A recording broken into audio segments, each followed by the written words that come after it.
자, 이번에는요, 윈도우 히스토리라고 하는 거에 대해서 설명을 드리도록 하겠습니다. 윈도우 히스토리라고 하는 패널 여기 있네요. 이 히스토리라고 하는 패널은요, 어떤 작업이 시작점에서 진행이 됐잖아요. 그러면은 작업 시점에서부터 뒤로 돌렸다가 다시 앞으로 돌렸다가 할 수 있는 패널입니다. 이거는 나중에 여러분들 배우시겠지만 레이어 컴프라고 하는 것과 기능이 유사해요. 유사합니다. 하지만 저는 개인적으로 레이어 컴프라고 하는 패널을 활용하는 것보다는 히스토리 패널의 기능들을 활용하면 사실 레이어 컴프의 기능은 대부분 여기에서 다 소화할 수가 있다라고 생각을 하고요. 자, 에디트의 프리퍼런스 환경 설정 들어가시면요. 자, 환경 설정의 퍼포먼스라고 하는 거 보시면 여기 히스토리 스테이츠라고 하는 게 있죠. 이게 기본 값이 20이라고 했죠. 그러면은 내가 작업한 단계를 20개까지 저장하는 거다라고 말씀드렸죠. 예, 이렇게 설정을 했고요. 환경 설정입니다. 자, 그러면 윈도우에서 히스토리라고 하는 패널을 꺼내 보겠습니다.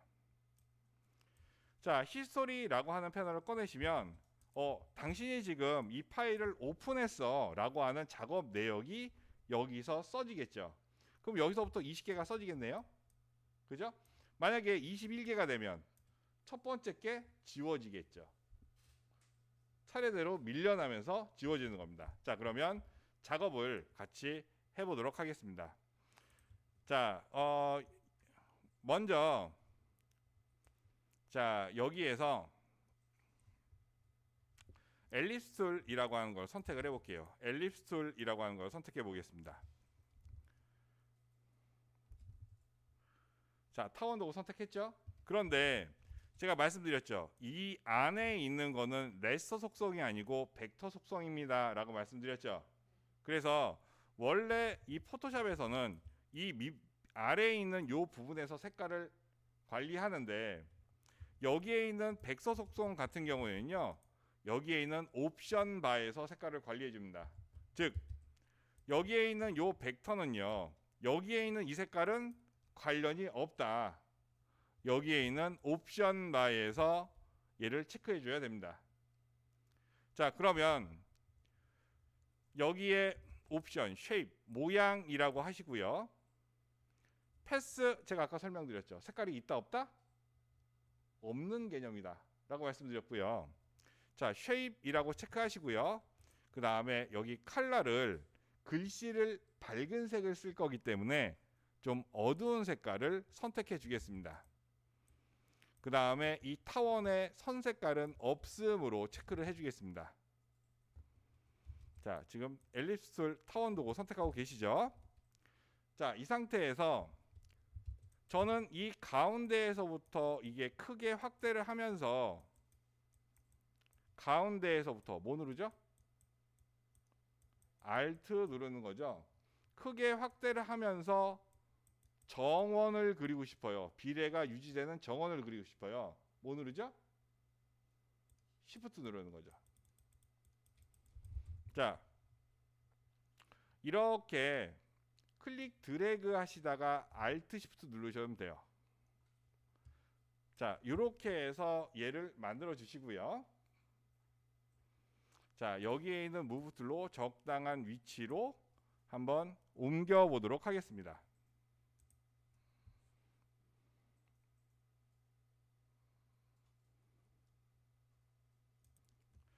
자, 도구 상자에서 브러쉬라고 하는 거 선택하시고요.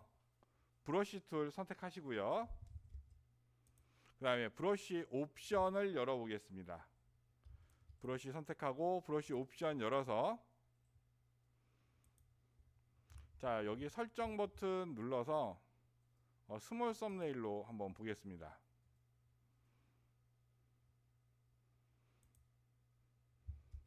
자, 하드디스 100% 입력하시고요. 하드디스 100% 입력하시고요. 입력했죠? 예, 그 다음에 여기 레이어 창에서 Create a New Layer라고 하는 버튼 눌러서 이 버튼을 눌러서 새 레이어를 하나 위에다가 얹어 보겠습니다.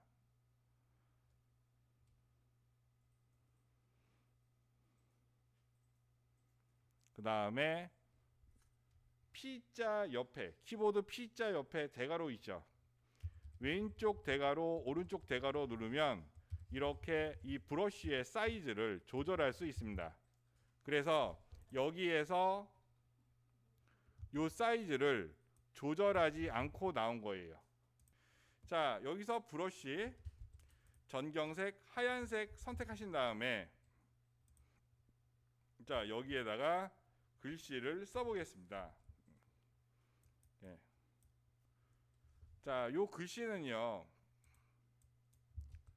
자, 모드는 노멀, 투명도 100, 플로우가 100 이렇게 넣어주겠습니다. 그 다음에 요 글씨는 그냥 자유롭게 쓰시면 돼요. 네. 하이 뭐 C U 예. 이렇게 한번 넣어보겠습니다.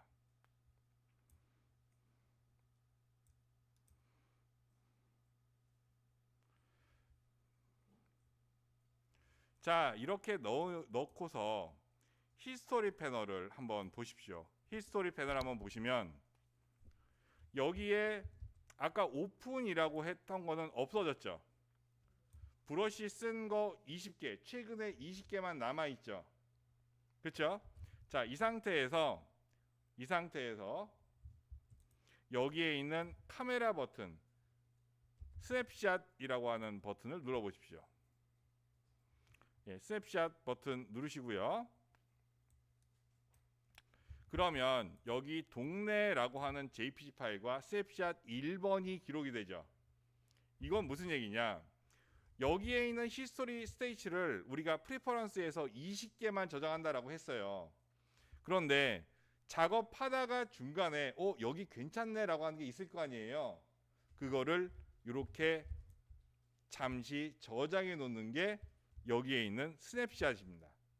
그리고 여기서 언제나 동네 원본입니다.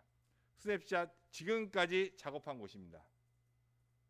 이렇게 또 쭉 작업하다가 스냅샷 또 찍을 수 있겠죠. 이런 식으로 저장하는 게 굉장히 효과적이라는 얘기예요. 여기까지 됐죠. 그런데 여기서 이 히스토리 패널에서 또 중요한 게 있습니다. 히스토리 패널에서 자, 이렇게 작업 내용을 저장할 수도 있고요. 그 다음에 중간중간 스냅샷을 찍어서 얘를 저장할 수 있다. 그 다음에 여기 스냅샷 하나 찍어 놓은 거 있죠. 얘를 선택하시고요. 이 히스토리 패널의 메뉴 버튼 누르시고 새로운 문서라고 하는 메뉴를 클릭하시면 여기에 있는 이 스냅샷은 새로운 문서로 만들어집니다. 이렇게 하면 만약에 이게 A라는 시안이면 작업해서 B라고 하는 시안을 별도의 파일로 분리해낼 수 있죠. 그래서 제가 아까 레이어 컴프를 대체해서 쓸 수 있는 기능이 있습니다라고 말씀드렸죠. 그게 바로 이 기능입니다. 그래서 레이어 컴프 패널에서는 저장할 수 있는 메뉴나 기능의 개수가 한개에 있는데 반해서 여기에 있는 히스토리 패널에서는 모든 걸 다 파일로 그냥 분리해서 저장해 버릴 수가 있죠. 그래서 더 유용하다라고 말씀드린 겁니다.